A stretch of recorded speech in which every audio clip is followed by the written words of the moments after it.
Well, good evening, everyone. It is currently Wednesday, March 20th, and I am here with Emmerron tonight. And tonight we are going to be doing another episode of Wireheads. Hope you are ready as we are diving into another week of topics in regards to Cyberpunk RED. We are also finally on Spotify as well if you want to listen to us while you're at work, on the road, or wherever that might be. Yep. Any other announcements for the week? This week, no. My recording may have started just a little late to catch your voice at the very beginning there, but otherwise, we should be good to go. So yes, hello everyone. This is Wireheads, episode 2. We are back. It's the second week, and we haven't quit yet. So we're we are on Spotify now. So this is officially a thing. We've done it. it's the second episode, so that's how you know we have a degree of like we actually are doing something. So with that said, this week Diamond has part 1. So if you're coming to this from my channel, welcome. This is going to be part 1 this week. I will have the Q&A over on my channel. If you happen to watch my video part of this episode first, then good. This is the extra context you might need to understand some of the QA that we have to discuss this week. As always, chat, feel free to put any questions that you have in either Diamond's or my chat. We have a document that we can both see where we will post them as you write them, and we can address them all at the end of the episode. But yeah, Diamond, since you got part 1, take it away. All right. So for starts, this question actually came up a couple of times, like once leading up to our first episode of Wireheads, and someone else actually asked this, I think, last week during Wireheads. And I thought about this, and this was kind of a topic I wasn't, sure if this should be right out the gate, but I thought, why not? Because I feel this would be relevant not only to, Cyberpunk RED GMs, but you also see this in the case of other GMs across different games, whether that be Pathfinder, Dungeons and Dragons, or other games of the sorts. We have emotions. And the question was asked, as you can see on the screen, is how emotions affect session planning. And I actually had to sit and think on this one and really digest. And I've noticed that when we plan sessions, or at least in my case, when I plan session, sometimes my emotions about and feelings about last session or leading up to this session when I'm writing it will change sometimes how this session will pan out. Is it going to be a combat? Maybe it's going to be a very difficult one on top of that. Could it possibly be a little bit more something involving social grace and how difficult things might be for the players? Now, I'm not saying that I'm taking my emotions out of my players. It's just it inspires new kinds of scenarios to be put at play here. And wait, you don't beat your players up with your own emotions? I think I've been doing this wrong. You do? No, I'm just kidding. I mean, I don't know. After episode, I think after the Storm Chasers episode, Hard Choices, I think I got everybody in the feels in regards to tequila. Yeah, but I think that is the point. I think is like, it's not so much about, like, in my opinion, this is just from my perspective, like when I'm writing an adventure or a session, it's not really it's not solely reflective of like my emotional state while I'm writing it. It's I think a lot more about like how are my players going to feel when they go through it, and that can help, I find, in a couple of different ways, because then it also kind of is a check on like, am I being fair? Is this too much? Because or does it hit that kind of like, I find there's a sweet spot between like being too fair, like being almost kind of nice, which is, I don't like being nice as a GM exactly, but I definitely like being fair enough that it doesn't feel bad, right? Like it doesn't just feel like, oh, we're getting the shit kicked out of us and that's all that's going to happen this week. We're just going to get our shit punched in, and it's just, that's going to be the end of it. I don't like that. That's not fun for anyone, unless you're just a sadistic GM. And I think that is not good GMing if that's kind of the metric you're creating your gigs on, personally. That's just my opinion, though.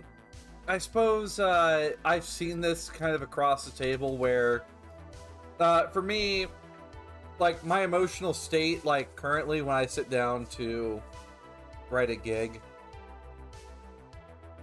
it might inspire like some ideas, but never have I ever sat down and while I was pissed off to ever write a gig, because I just wouldn't have the mental capacity to do so. And if I did, holy shit, I would feel horrible for anybody that would get in the way of whatever I'd have to throw in their direction.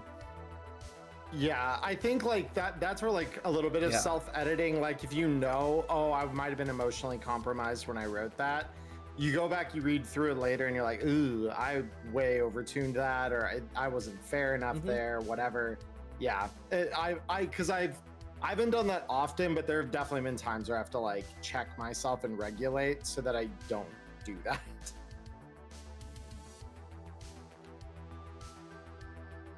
Oh, go ahead. Oh, yeah, I was just gonna say, Pepper Jack brings up in my chat, and this is definitely a joke, but players are the perfect outlet for borderline personality disorder angst.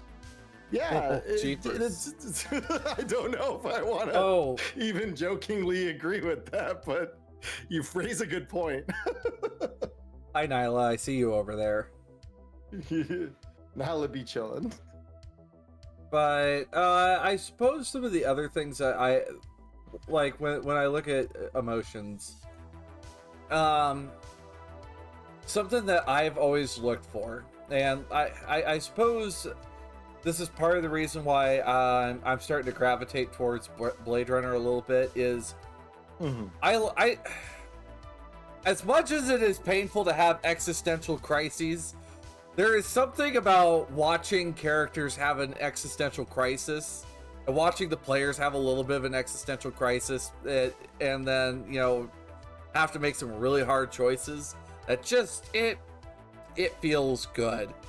It hits different. Yeah, I that's one of the more memorable tabletop moments I had was Blade Runner, where Maya had, like, my character would be seeing no problem with this because she's a manipulator. Like, she was playing a doxy. She's like, I manipulate people, like, this is what I do. But here's this kid trying to just live a normal life as a replicant and didn't want to hurt anybody, and it's just kind of tumbled out in the middle of this investigation. He's kind of in the crossfire, and they figured out that he's a replicant, and she role played off this like interrogation scene knowing he was going to be probably retired afterward. For those of you not up to the lingo of Blade Runner, retire is killing a replicant when they are somehow out of spec. They're a little too human.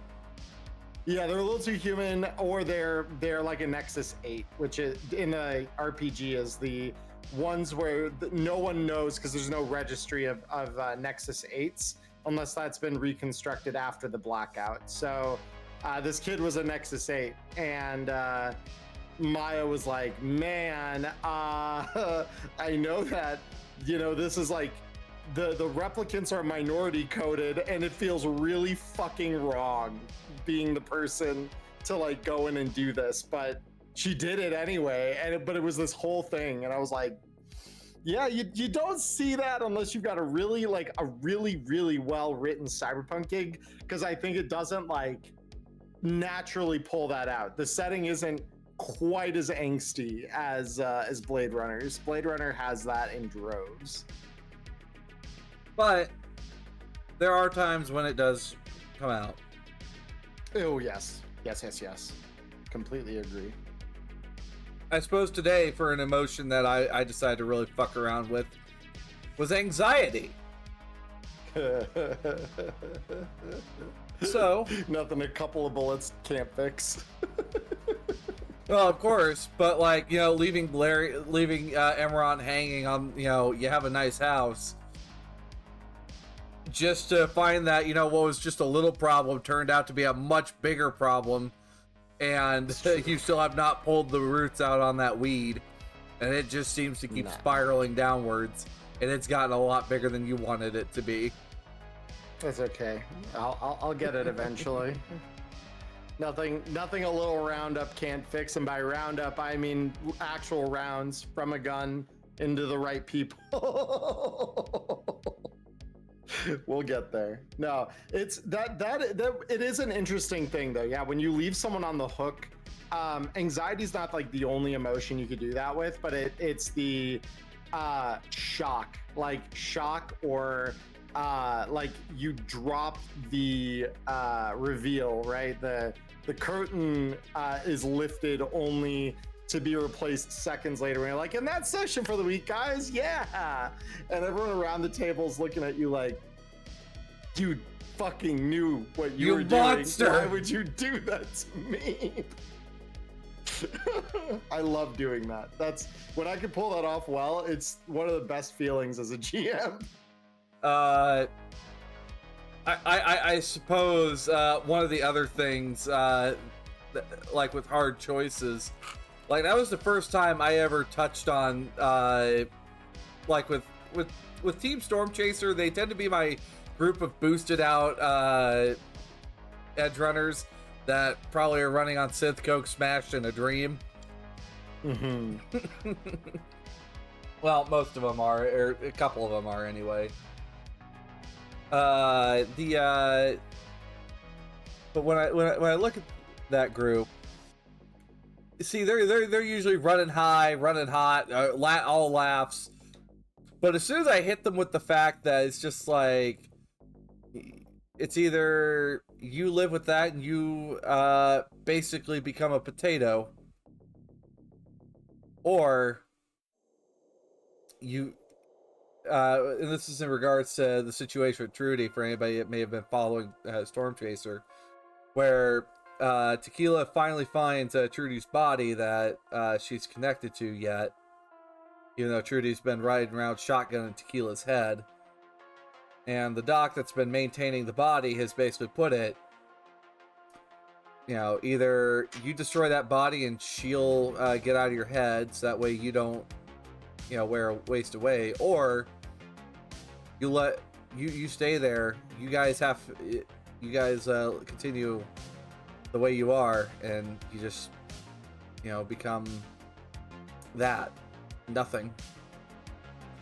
And it was one of those tough choices, and the question of, are you real? Oh.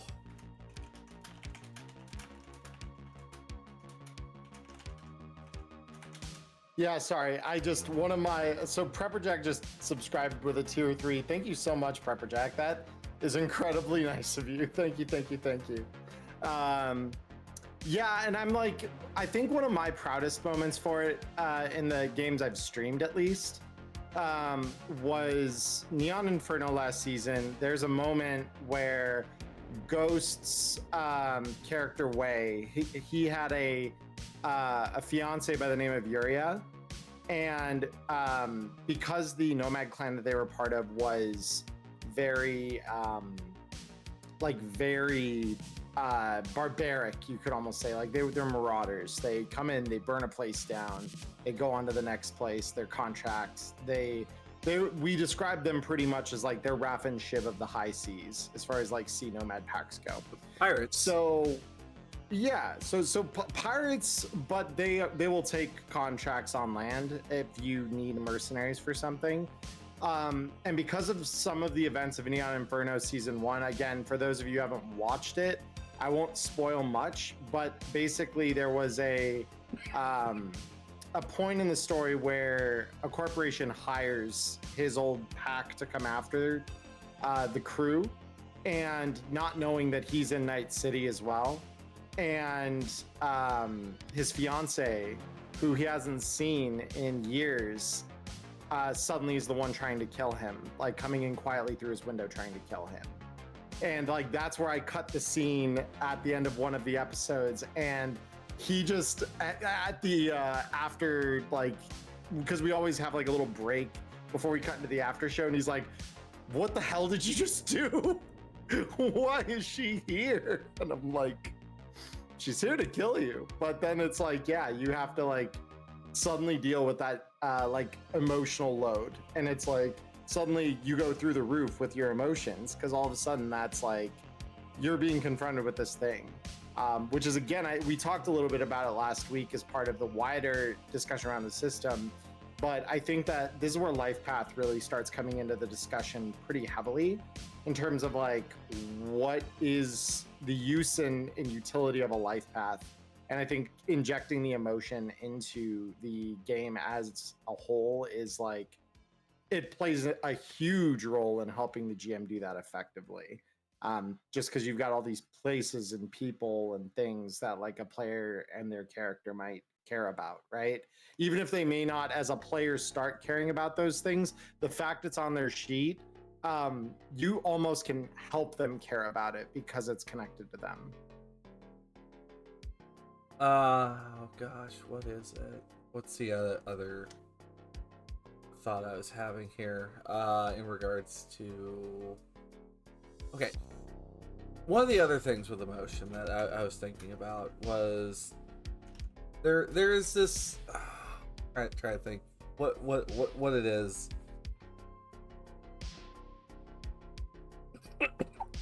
Oh, I'm so sorry, chat. Don't die. My water is trying to fight back. The real water you have to worry about is the hard water. But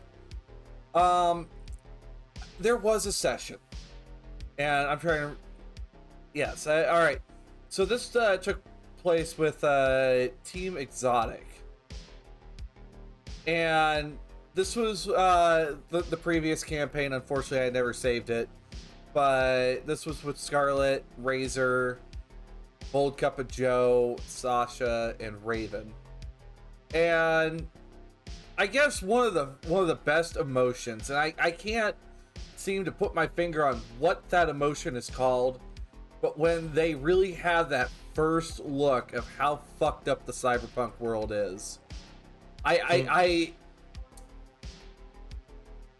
put basically a person that the Nomad is in a sense basically sees as a little sister, put her in a very compromising spot where basically, you know, getting traded off and getting sold. Mm-hmm.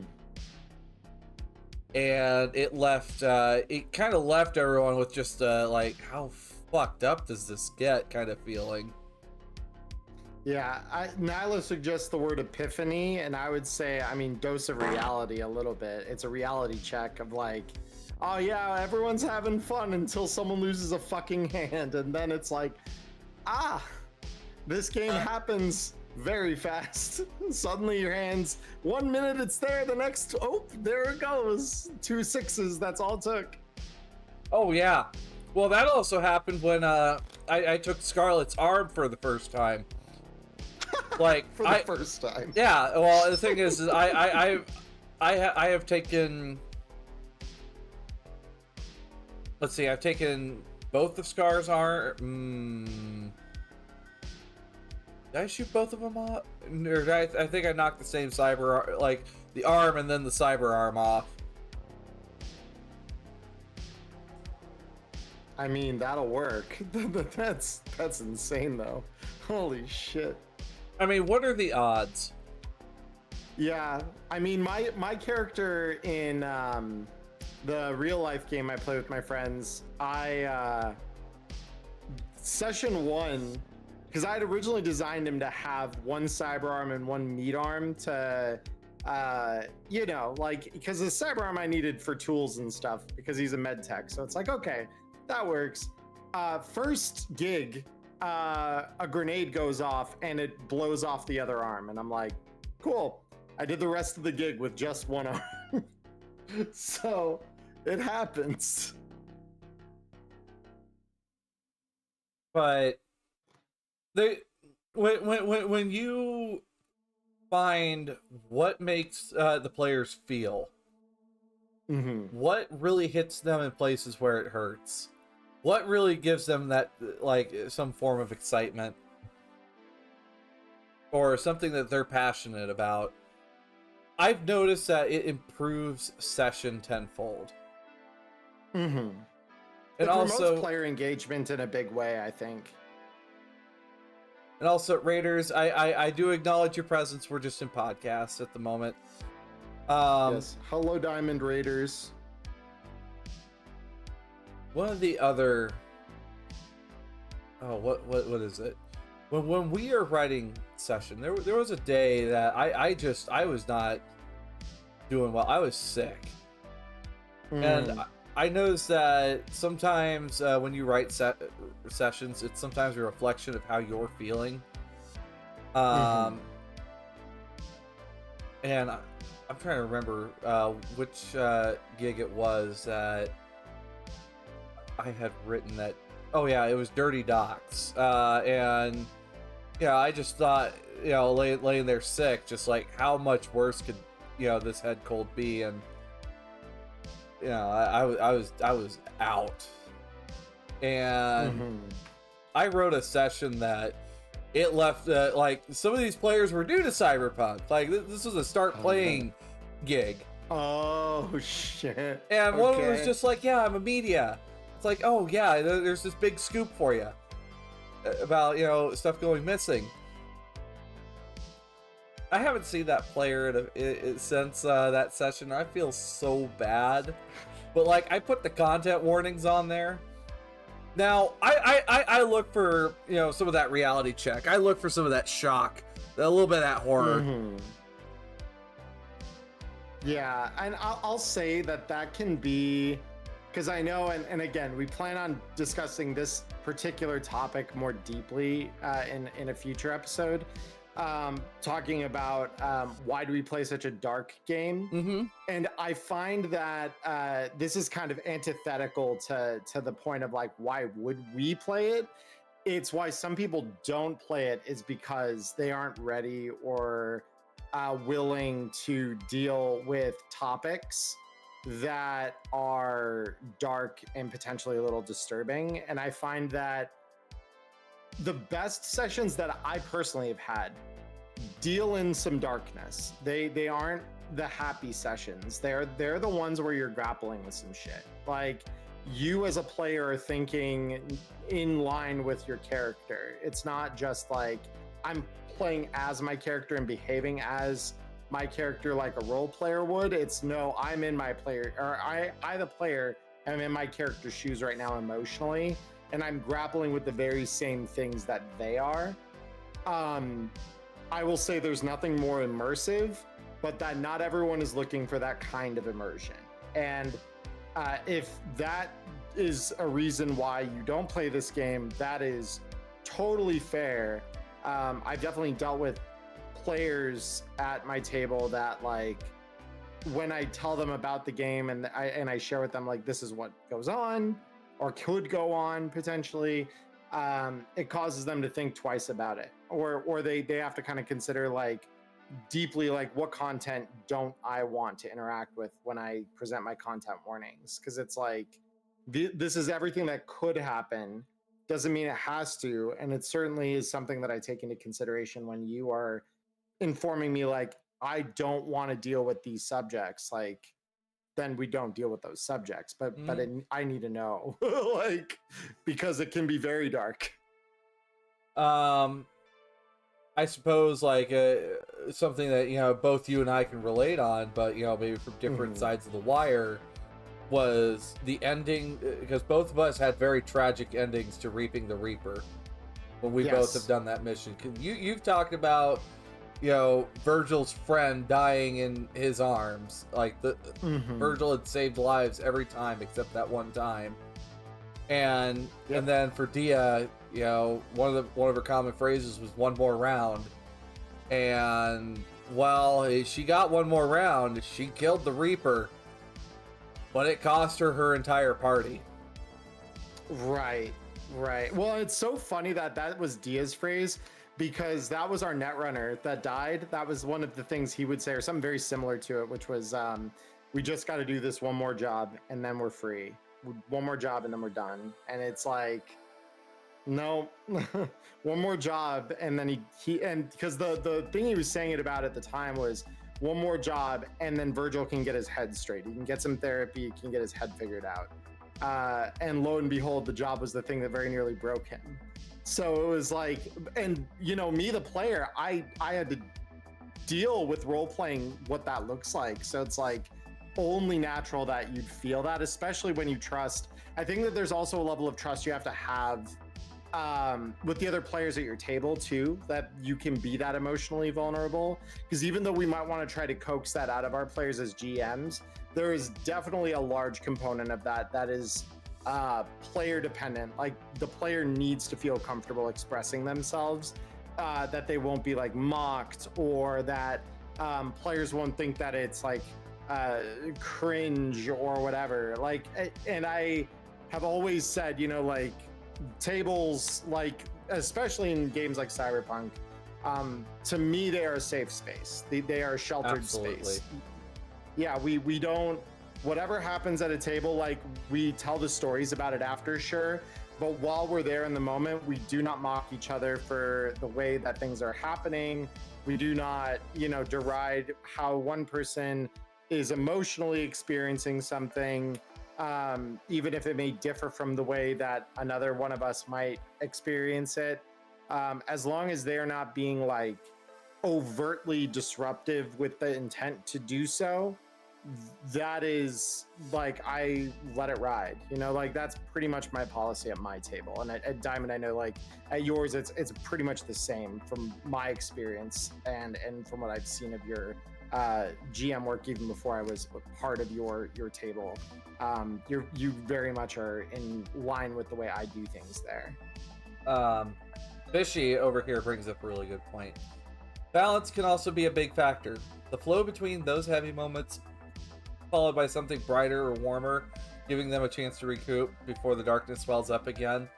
There's only one thing I could think of as soon as I read that, Bishy, and it is actually, I'm not going to give too many spoilers, but like Final Fantasy 14, like there's something about like the way that's written that I've been trying to pull from a little bit when I do when I do stuff over on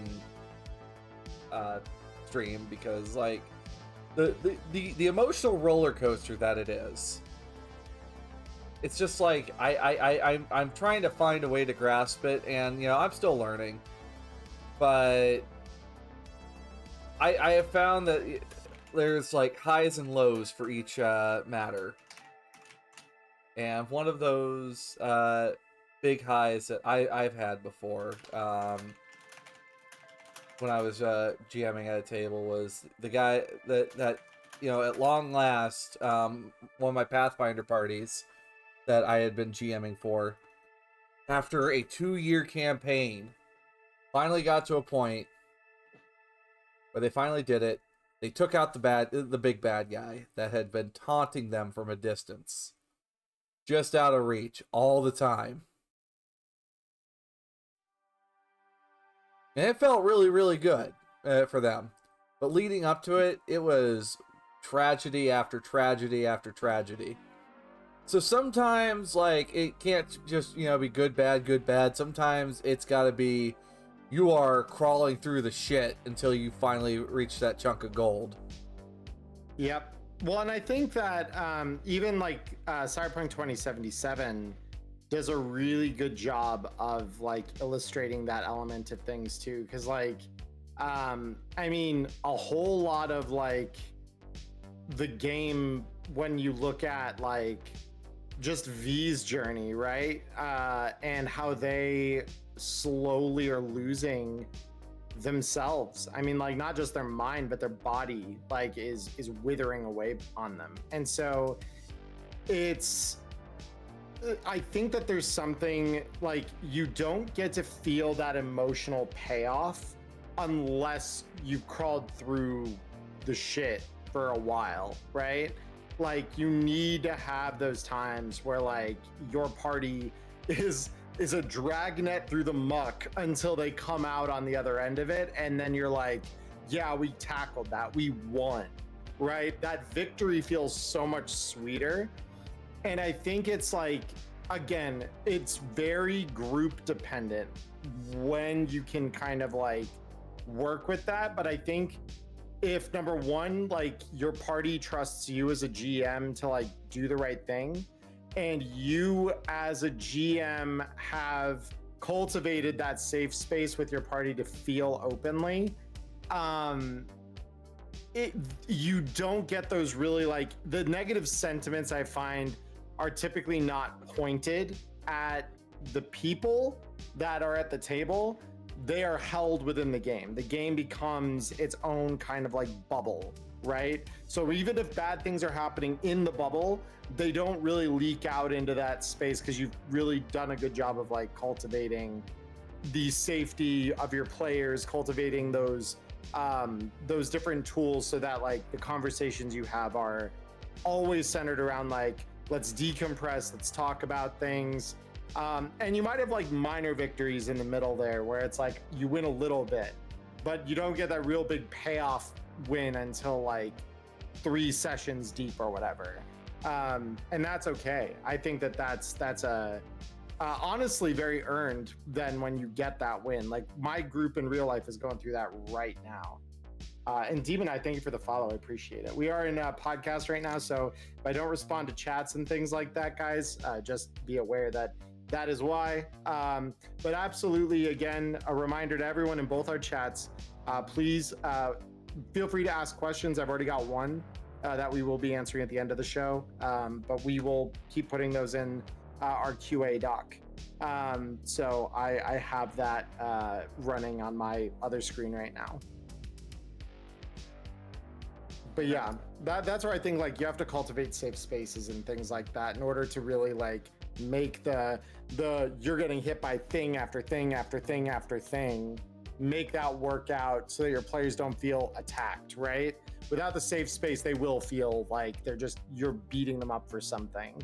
And that may not, in all cases at least, be true. There may be some GMs for whom that is true, like that is the reason they're doing it. And it's in that case, in my opinion, it's kind of cruel and purposeless. But like if there's a purpose to the beating them up, when they come out the other end having won, they're gonna feel so good. Like there's no better feeling than the like everyone leaping up at the table because you finally did it. The big bad is dead, you know? Oh, I'm glad that I'm glad that you guys are okay with like the way session was going today. I understand there was a little frustration with enemies dodging bullets, and I suppose that is something else that I put up there when I look at emotions. And I'm not just talking about my own emotions. Mm-hmm. I understand players can get frustrated. Players can, especially when we, put up something that is extremely challenging.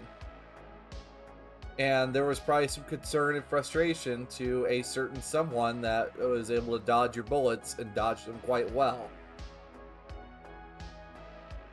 But I had put them together a certain way based off of a certain format that came from one of the other books. Mm-hmm. So and it's not so much that I'm like trying to make someone untouchable that you can't kill now, but you'll be able to kill later. No. It's more, if you kill them now, I'll be surprised, but I don't expect you to. Right.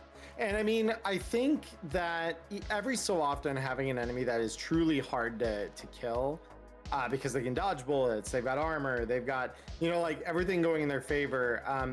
GMs who are familiar with Tales of the Red, there's a boss, and I won't say in which gig so that any players who might be watching aren't spoiled.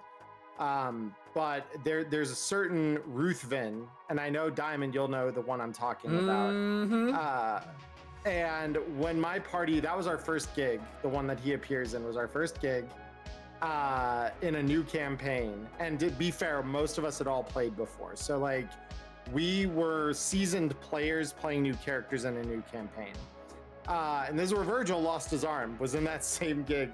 And that's well before we encountered this guy. Still missing my arm, we had to fight that guy, and he can dodge bullets. And he's got 11 armor, and he's got, you know, like every trick in the book to make your life hell. He's a thing, right? He's a force of nature. And that's okay, because you're fighting him however many edge runners you've got against the one, right? So eventually you'll win, probably. If you're smart, especially, you probably win. But you had to burn every tool in your arsenal just about to get him dead. Like, it's not an easy fight. And I think that it is okay to be challenged, right? Being challenged is the mark that your GM is doing something right. Being overwhelmed and not able to do anything is the opposite. It is the sign that your GM either didn't think enough or didn't consider how it would make people feel to have that happen if they did intend it. But there's always space, sparingly, to have those kinds of enemies or challenges you come up against that are steep, like really steep. So you always have to, I think, as a player, you have to realize that when your GM throws something like that at you, it's not because they're being mean or unfair or cruel. Sometimes, in my opinion, if they're a good GM, what that means is that they want to see you defeat something that is genuinely difficult, and they want to see you triumph and like get the payoff that earns you. And that's a really hard balance to strike when you're writing your own stuff, but it's like, it's achievable. I mean, Diamond, to speak something like we did in your game, like, I mean, the whole group with Law and Disorder, where we took down the yacht, we sunk the yacht, that was paying off like a good several sessions of build up. And it was like, yeah, we got there, and thankfully by then we had their number just about, but it was like, there was a lot that went into prepping for that. And like we won only because we were so well prepared and asked all the right questions and did all the right things leading up to it. And then when we finally took care of that, it felt so good. Like, that was a payoff. It was so good. They also trust you to handle things. One of my favorite moments as a GM is like, oh yeah, they're strong. That means I can pull out the fun stuff. Oh, trust me though. Like, even for like me, like, you can always find a way to make your mook level enemies very, very interesting. Like, I do have a plan that at some point you guys are going to encounter some mooks that, sure, they might just be booster gangers, but holy fuck, they can dodge bullets. Yeah.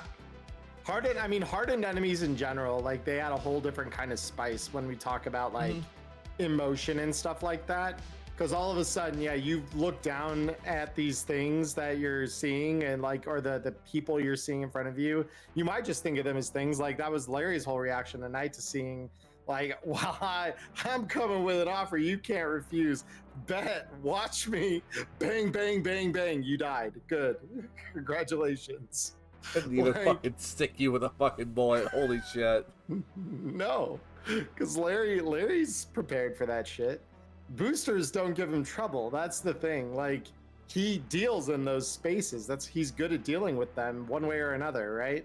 So it's, to me, that's the sort of thing where, like, when you overestimate your capabilities and underestimate your opponents, and you as a GM can take advantage of something that like, oh, if I throw this at my players, they'll underestimate it. That's another emotion that you play with, their confidence, right? And you never want to like gut their confidence entirely. That's mean, right? That is actually like kind of mean in a way that isn't fun. But like dinging their confidence a little bit when they walk into something thinking they have the shit under control, and then they walk out the other end and they're like, oh God, that hurt a lot. I'm full of holes. I've got 4 HP and my armor jack is basically half in tatters. Like, then you've done a good job. I think that is fun, because then they still get some of that payoff of, okay, I beat something that was really serious. Camera focus. Yeah. Camera focus. Lady CO2, smack you down with them smart guns. Nowhere to hide. Well, the thing is, smart guns are a very different story, because they like, smart guns themselves just give you a +1 to hit. Now the smart bullets, on the other hand, those give you a second round to hit per bullet. Yeah. Smart bullets are kind of insane. They're also very expensive. 500 for a pack of 10, or 500 for 1 round if it's an explosive, like rockets or grenades. But smart grenades don't exist, excuse me. Smart rockets, however, those do. And those are expensive. 500 for a single shot is not cheap, as Uncle Larry had to learn a couple sessions back. 2K Tech rockets. Bye. There goes $1,000 down some fucking boosters. I made the shots count at least. And now you're kind of wishing you probably had them to deal with the neighborhood watch, aren't you? We'll get through it. The thing is, we have one more member now than we did back then, so I'm actually not nearly that worried. I usually deal in single target combat most of the time anyway, so like, it's fine. I'll get through it. I'm not worried about it. I do want to get more when the opportunity arises, though. That is something I do want to get. But yeah, that's enough kind of chatting about my my own personal like things. But smart weapons in general are very powerful. Smart rounds and smart weapons are both very, very powerful. It's basically like, if you have an excellent quality smart linked weapon, it is that is like the equivalent of like a +3 magic item in D&D. It's insane how good that is. Like, actually, it's busted. That feeling of power, like, you want your players to have that emotion, that feeling of power, where they are sitting up on their high horse, and it kind of feels nice and all, feeling big for a little bit. You know what that means? Sure, they might be sitting on their high horse, but you just put a can on the sawhorse to go shoot again. So all it takes is just them having one bad day, and then all of that goes washing down the drain. Oh gosh! Oh, the night of the night of Hilaria 2045, when I ran that with one of my crews, they were a little concerned by how many fucking clowns there were. So many bozos. There's a lot of bozos in Hilaria. That scream sheet is designed to be like complete chaos. Like, I had half a mind to run that one during the boot camp, and I decided against it just because of how complex and like chaotic it was. And I'm like, nah. I need more time to like think that one through. I can't prep that in a night and be okay with it. I've never run it before, so I'm like, it's a lot. It's a lot. I even took time to fucking prep Hilaria 2045, and it takes so, like, the amount of mobs that Artel wants on the field at once, like, it's a lot. It's, I think, probably the most out of any single scream sheet. Yeah. And it's definitely contesting one of the highest counts for like any adventure they've pre-written, with the exception only, I think, of like Reaping the Reaper, because bear in mind, I've not seen to the end of One Red Night, so that could change, but Reaping the Reaper is the only other one besides Hilaria that I have read as a GM so far that has that many enemies present at once on the board. It's kind of insane. this is not a spoiler, but I actually did take time to actually look through this. Reaping the Reaper does in fact have like the most enemies. Maybe not smart ones, because you know the people are being simply used as dead human corpses that are now drones. Yeah, it's a zombie attack, but that's Yeah. about. I mean, just the fact that there are that many bodies that could attack you during a single encounter, and that they're slowly kind of filtering more in, is like, it's crazy. There are so few gigs that have that be a factor, and it can get out of hand so fast. Yeah, every time one falls over, another one shows up. If you're feeling extra spicy, every time one falls over, two pop up. Yeah, I mean, I think they say if your party is considered like hardened or something, the 2 is what you're supposed to do, which is like, yeah, that's a lot. It's a lot. And there were only 3 of us in my party when we ran it, so it was like, yeah, we were all hardened, but there were only 3 of us, so it's unlike larger groups of 5 or more. It's like, no. No, you've got 3 people, and one of them is a glass cannon, the other's your net runner, and you're the med tech keeping both the gonks alive. It's good. That's why I love it. Yeah, action economy. There is only one game I've seen that solves the action economy issue, and that is Dragonbane. Dragonbane's really good. Yeah. For that, exactly. It's really, really good. But I suppose, any last remarks before I'm trying to think if I got anything else. Oh, yeah, I suppose the one last emotions, the last 2 emotions that I had in mind. Hope and despair. Now, this especially came to mind once I started playing Final Fantasy XIV Endwalker, and I'm not going to give a lot of I'm not going to give any more context than that. But all I'm going to say is, isn't Thavner pretty, Diamond? Just keep looking at the city. It's so, yeah. Look at the pretty city, Diamond. Look at the rabbits. Yeah, that's appropriate to come out with hope and despair as the topic from Endwalker. But like, hope and despair can especially be impacted by the dice, I've noticed. Because, you know, I've noticed that, you know, so some of my parties get really, really like into their heads when the dice just start, you know, falling the wrong ways for them, and it, you know, I can't help but, you know, it's just, this is the way the dice are falling. I'm sorry, but at the same time, figure out how to dig yourselves out. We had that in Neon Inferno on Monday this week, where one of my players had like a really bad string of luck, and I'm like, yeah, well, that happens.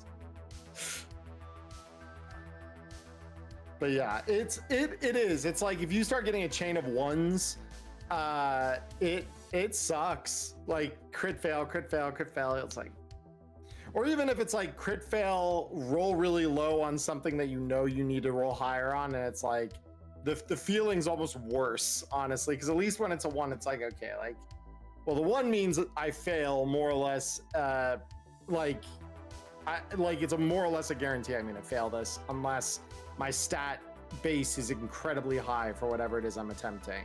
But if it's not, I'm fucked. So that's just the bottom line. I'm done. And then I suppose the other thing is, like, when it comes to despair, I kind of look for like ways to just put it in to the writing a little ways. Like, how do I put it? Like, you don't want to like dump it all on top of that. Well, actually, no. There's some times where they just need to get hit with that. Like but like what I'm doing right now, I don't know if the party is quite registered, you know, Because currently 150 have been accounted for dead in the old combat zone. Right. I know the count is probably double or more, probably that, because it's like that's not a zone that any reporter is gonna go into very like readily. So like, who's doing the counting? Mm-hmm. Like, yeah, I agree. Like that's gonna be not good. And like, it's interesting though that that you pulled that on this. Well, no, that's not even that weird that you pulled it on this group, because there's a lot of people here that come from that part of the city or parts adjacent to it. Mm-hmm. But for Larry, it's weird because I'm like, for me, what do I care? It's the combat zone. Like, so I'm like, I'm helping out of an obligation to help these people, but I'm not really helping for a reason that's entirely like Altruistic. me. Well, I am helping because of an altruistic reason, which for Larry is very weird because he's very self-centered. So like, it's weird because I as a player need to figure out like, why would he help in this case? Like, because he really he'd like, fuck, like, damn, yeah, let them breathe whatever that is. Like, that clears it out. Like, solves some of the problems. But yeah, like, that's a thing. It could still be, in a sense, while altruistic, selfish at the same time, because that's that party of mercs that you can hire to just simply help you handle business. Well, and that's just it. It's like, all right, one good turn deserves another. They've helped me. I owe it to them to help them. So like, that's the reason I settled on for like, okay, like if I help them, then they continue helping me and everyone lives happily. That's kind of like where I landed, because right now he's so paranoid about the whole thing happening with like Militech that it's like, God, I don't want to take my finger off the pulse of this for a second, because if I do, it might come back and bite me. But yeah, it's interesting. So I guess to ask a question for discussion on this. Okay. When dealing with hope and despair in writing, like when you're planning, I guess, how do you plan toward one, the other, or include both in a gig or like an arc in a campaign? So usually when it comes to despair, that's something that I can put before my players. Like, someone is going to die. Well, not that someone's going to die, but bad shit is bound to happen. As the GM, we are the street, and the street will always have its way. It will always have its pound of flesh. Now, hope tends to be more something that comes from the players. It's what the players make of it. Now, from time to time, of course, the GM may offer up solutions, may offer up, some good news every once in a while. Mm-hmm. Which I imagine for Larry, like I'm just using Larry for an example, seeing how you're here. The fact that he at least has a name to the entire problem that's now lurking after him. Right. Well, and that gave him a tool at least to deal with his boss too. Like, give me a reason. It's like the Q&A lead of Militech is the guy. The R&D. It's like, oh shit. Yeah. Oh yeah. The R&D tech. Yeah. The R&D lead is the guy that this dude was in communication with. Yeah. And it's like, oh yeah, I'll meet with you on Monday. It's like, So yeah, no, that you make a good point there. That was a little hope for me to hold on to it, even if I'm like, fuck, this is bad. The whole situation here is fucked. That's the only good thing I've got going for me. I suppose for Team Law and Disorder, they're probably riding high on good hope and good feels from blowing up a yacht. And then blowing away a bunch of booster gangers last session. Not just any booster gangers. Yeah, not just any booster gangers, red chromers. It's always a good feeling. Yeah, it is always a good feeling. It's fun to watch the red chromers burn. Now, I guess it leaves me to wonder, like in the case of Scarlet, now that I've introduced that, in fact, Taz has had a younger sibling that she's lost track of. Mm. That's been, wondering where the fuck Taz has gone all these years. Wonder what that might pose. Yeah, it'll be interesting. I mean, this is something I've always said is like, if you want to inject both of these elements into your game, as fucked up as it might sound on the surface, use kids in your narrative. Oh, yeah? Children. Well, I mean, because consider this, right? If you want a little bit of hope and you inject children into it and you're like, we can protect the kids, that's hope, right? That's where my players are at right now, Neon Inferno. They've got Generation Red, and Cody, his character Celsius, is taking on this role of like, I will protect them. Like, they are my charge. I will keep them safe. And so like, he's holding on to that as his reason for doing everything he does right now. And similarly, despair is like a thing you inject through that same avenue where, like, today we had the kids in Generation Red in our setting. They're getting horribly sick and like hurt by this fog that's rolling into their part of the city. So like, that's despair of like, wow, if these kids, and again, like, we even mentioned, the Jays getting hit with it too. Like, they are more innocent bystanders and we can't save everyone. So that's despair. Like, you're like, you understand how bad this is gonna look at the other side, and like, even if it's all happening somewhat off screen, the thing you're fighting in front of you right now represents that. And so beating it isn't a win in the same way that it would be if those things weren't on the line, right? Mm-hmm.